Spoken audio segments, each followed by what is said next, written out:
So the CPL, CBA, that's some interesting things going on. I personally think every single league should have a players association, always, constantly.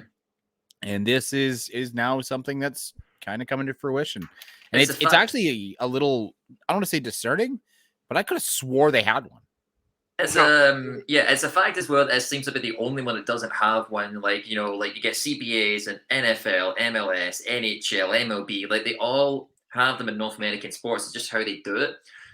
Kevin, one of our writers, is like really big on this. Like he very much is like wants to push this sort of thing, that PFA, and he was the one who kind of brought this news to our attention. There's been a little bit of a shuffling with the Players Football Association Canada. Drew Becky was the president of that. He since stood down, and in his place, in an interim role right now, is Marco Carducci, the cavalry keeper. I've heard a lot of good things about him in terms of how like he presents himself and speaks, and you know, like I hate to bring it up with some sort of relevance, but like he has had some like personal years within the last year that maybe changed his perspective on life in terms of like trying to do the set things up for people, because you know, like he obviously wasn't able to play for health reasons, and like when you have a CBA, that helps you out. Like that gives you that that gives you strength and like that a guarantee of more guaranteed income there. And there's no really excuse much anymore. Like they've got the commissioner in, Mark Noonan. He's worked with MLS. They've had CBA for the longest time. He's willing to have a conversation with Labour, as in the players and former CBA. So this is something really should be moving on with. There's some positive news like outside Canada recently. The International Labour Organization signed a global labour deal that affects footballers. So it's designed to cover footballers working in 66 unions across the world. PFA Can tweeted this out and said they look forward to transferring players' conditions for news like this and working alongside like FIFA Pro. We've got like a lot of news about this with the Canadian men's team and the women's team, obviously, like regarding the World Cup payments. So I'd like to hope something can be dealt with there. Like I know the CMNT and CWMT are trying to like look after it in-house at that level, but I'd kind of like to hope the CPL can get brought into that as well. I want these players to like be looked after as well as possible. I don't see why they shouldn't get the same treatment that players in other leagues get. It's professional. Once you have professional leagues, exactly, you need them there, and they're athletes on rough conditions. You know. Yeah, no, I agree. I mean, obviously it needs to be there, but the other way I see it as well is that it's a new league, and it's not. I don't think something like this is. I don't think it's not. It shouldn't hold a priority, but I don't think it is a priority. Once the league is started, they're like, okay, we need teams, we need staff, we need locations, we need all this stuff. Something like that's in the back of the mind. This is something we look at 4, 5, 6 years into the year. I mean, that is a tactic that like businesses will do, though. You know, it's never the time to talk about a CBA. You know, it's never the time to talk about. But that's where the players will push for it, and the fans will push for this as well. Because I mean, you look at some of these players' salaries, especially the younger guys coming into the league. You're right, Paul. An injury, they need a guarantee.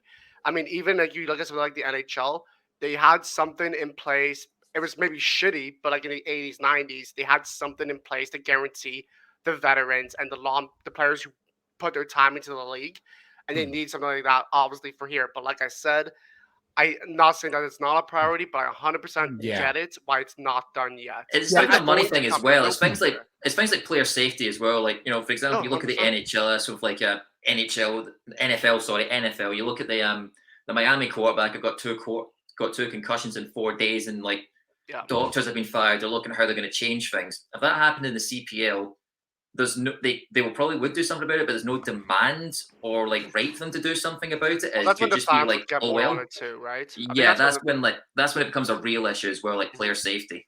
And it's going to happen, right? And unfortunately, we might need something like that to happen to have it forced. But as we know right now, there is plans. It might be slow, but it is coming. But like maybe we do need something like that, unfortunately, to have that push to put it into place, maybe for next season. But like I don't know, it's something you don't really know because it's not like we hear everything from the inside, right? You don't know what's going on the inside. We hear, hey, it's happening, but that's about it. As long as you know they don't come in barreling asking for a lot of money, which I'm assuming they know not to. It's something that I think getting in early is the best thing they could do. You know, kind of getting their foot in the door, and then as it expands, and because you know we know the league's going to expand but it is the nature of sport. It's volatile.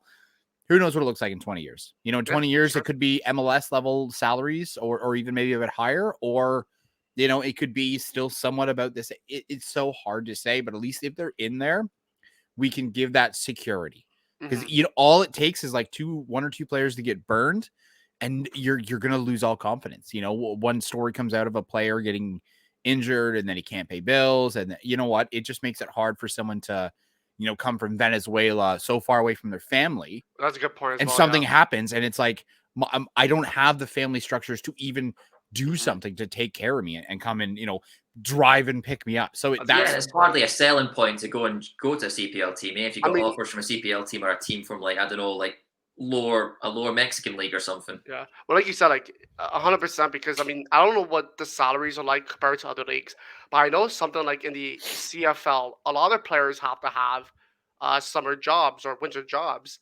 And I knew that was the case when Ottawa Fury had a USL team. Some of the smaller players did need to get second jobs, especially like the youth players. I don't know where the CPL is in stance of that. I haven't heard of any other players working 2 jobs type thing. But you never know, and we need something to protect those players, especially like you said, they come over from overseas. They're going to need some type of guarantee, some type of protection for these guys, especially if we want to keep seeing them come over, especially with spots now coming to Champions League with 2 spots. Yeah, and on top of that, you know, the living expenses. You know, at least when you're going to live, say, in a second tier Mexican team, you know, the cost of living is lower.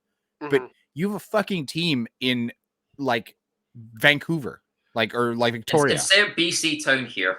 It's like insanity. Like York. Imagine being a player brought in for York and you're only being paid $30K a year, and he's like, go find a place in Toronto. I don't know how true this is, but I did read somewhere. Say a player gets $60K a year or $40K a year, whatever. There's housing is still taken care of, so they put that into consideration, right? They have rent paid for. They may get a company car. So I don't know the extent of it. I haven't seen much, but I did read something. If they're housing these players, sure, they may be only getting 30, 40K, but their living expenses are taken care of at least. Well, but and that's also something that really could come into effect, like just having that guarantee, because that would be an expense out of a team's pocket they'd be happy to drop. Yeah, because holy shit, you know, a 1-bedroom apartment in Toronto is, you know, $3,000 a month. They could take that out. They'd save themselves, you know, $30,000 on that player alone. Yeah, just the one player. And then you have to, how many you have to have on your? I guess we're an economics podcast now, ladies and gentlemen. It would also go into say like with the CBA, you could also be like, okay, you may be putting this person up to live here, but how much is that towards the cap, or is that even included in the cap? Like. Lots of different stories. That's actually too. And yeah, the having a player association would actually give us understandings of those contracts because they'd be more public, right? They would. We would just naturally get more public. Probably, but you know what? We'll see how it goes. If you do want to learn a little bit more, or you want to kind of deep dive into it, there's a beautiful article on 13thmansports.ca by Kevin, one of our writers. Really kind of deep dives into it, kind of sort of says how close it is. Great article. Fantastic to read, to go over it. That really kind of summarizes everything we said and gets into it a little bit more. Thanks for watching. Make sure to check out the video here, or there, wherever it is. And make sure to subscribe and hit that notification bell so you don't miss out on any of our sweet, sweet Canadian content.